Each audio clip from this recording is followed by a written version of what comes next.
aren't we told? In Psalm 149, praise ye the Lord. Sing unto the Lord a new song. Let them praise his name in the dance. Amen. Amen. And it was King David. King David, who we read about in Samuel. And what did David do? What did David do? What did David do? David danced before the Lord with all his might. Leaping and dancing before the Lord. Leaping and dancing.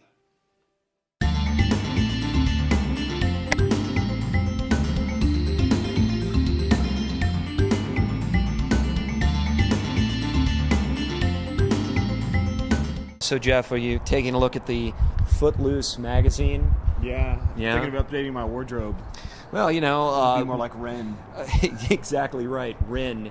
I'm Jonathan W. Hickman, and this is Jeff Marker. And it is kind of a blustery evening. Which is perfect for the movie that I saw, by the way. Oh, really? The movie The Thing. We divided and conquered tonight, so I saw The Thing.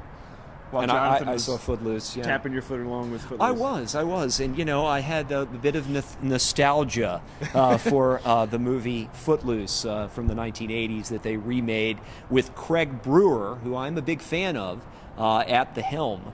But talk about The Thing. Now, this was a John Carpenter remake of a movie. What, did you research this? Do you know when the original was? We had some discussion about it. I just know that it's one of those great 50s Universal Studios That's right. Movies that Carpenter revived, and it's a sort of classic horror / science fiction James scenario. Arness played the monster in the original. I remember that. Yeah. Quite well. I liked the 1982 Carpenter movie, and so sure did. Yeah. This one bills itself as a prequel, and that's mostly true.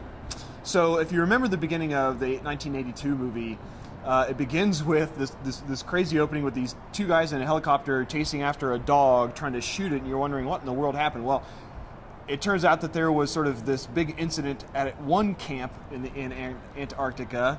The dog carries this alien virus thing to this new camp, and then Kurt Russell and everybody else has to deal with that. Wow. And so it is a prequel. It is. Does and work. so what we see in the 2011 version is what happened at that other camp. Now, is it period set? Because it is. It is? Wow. It is set in 1982. No, they gosh, how can I talk about this? But they connect this movie with the 1982 movie very clearly. Is there somewhat of a parody going on, or is this serious stuff? Because the one thing that marked the Carpenter version was that it was horrifying, and it was really serious. Yeah. And I remember I was a kid. I was all of 12 or 13, and I was totally riveted by the original The Thing. And it holds up. I watched it recently, and I think it still holds up. They're not really going for jokes, although there are a couple of times when just the tension of the situation just sort of lends itself to a couple of little funny gestures and those sorts of things. And so, to their credit, they take advantage of that. But no, this is a horror movie for sure. Okay, and the monster in it is sort of a throwback type monster. I mean, Alien and all of those kind of monsters that came out in that time in the 80s, you know, I mean, everything had to burst and grow within ourselves and had to burst from ourselves. Well, we were very repressed in the 80s, and things were struggling to get out. All sorts of good and bad things were struggling to get out. This is one big difference between this one and the 1982 is there's a lot more alien in this one. Okay. You see the alien much more. It does look like the movie Alien and Aliens. It also reminded me of early Cronenberg at times too, which the is organic kind of science fiction, which I always admired. I don't think I'm giving much away by saying that the monster here is the same as the Carpenter movie.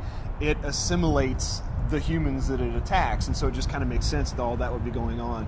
But you know, this is a prequel, and yet they borrow heavily from the 1982 movie. There's, you know, the best thing about the 82 movie is that paranoia of wondering which one of these people Yes. does have the alien in them. And Carpenter did a great job at mining that. You can't trust them.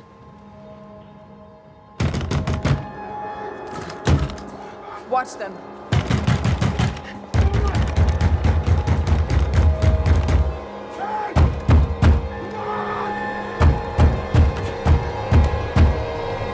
Well, that's about a half hour of this movie. Otherwise, it's much more straightforward monster horror movie. Run, Well scream. done, but a little less psychological than the Carpenter movie.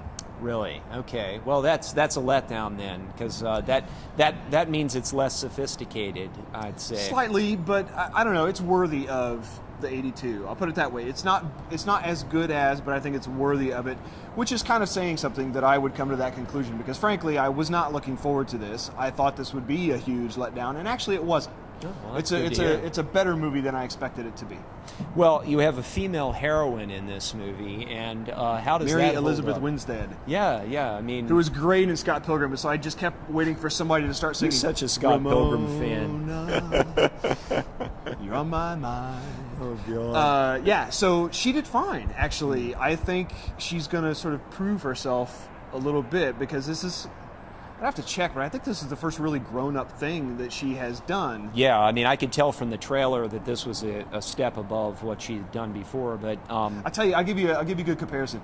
You have some of these pretty actresses who they tried to make scientists, and you just don't buy it at all. You remember the really. James Bond movie where Charlie Sheen's ex was supposed to be... Oh, yeah, Denise Richards. Yeah, and then Elizabeth Shue in that Saint movie where she's supposed to be a cold fusion expert. Hey, I got a soft spot for Elizabeth Shue. She can play. She could be Einstein for all I care. I'd probably watch so it. So do I, and I loved her in Hamlet too. She was great in that, mocking herself and all that. Right. Okay, I believe that Mary Elizabeth Winstead could be a postgraduate scientist, like she plays in this movie. Okay, And so she's fine. She's got Joel a geekiness Edgerton, to her that I think lends it. I mean, Yeah. she's a fetching woman, but she quite, also but has they a bit of downplayed it a little bit. geekiness. Yeah. Yeah.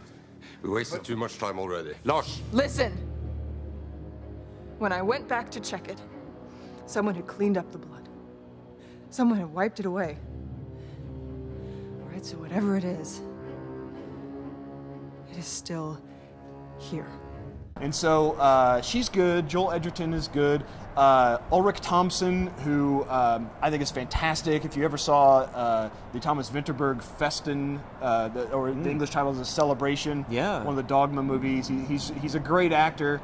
He's quite heavy and a little bit mysterious in this one. And so the cast is actually quite good, and they're not asked to do more than they should, and I mean that in a good way. The script doesn't try to be too verbal.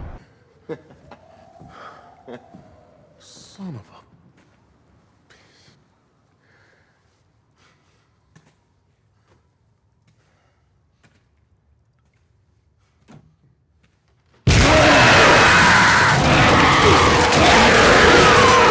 So, would you say you got a fix from the thing?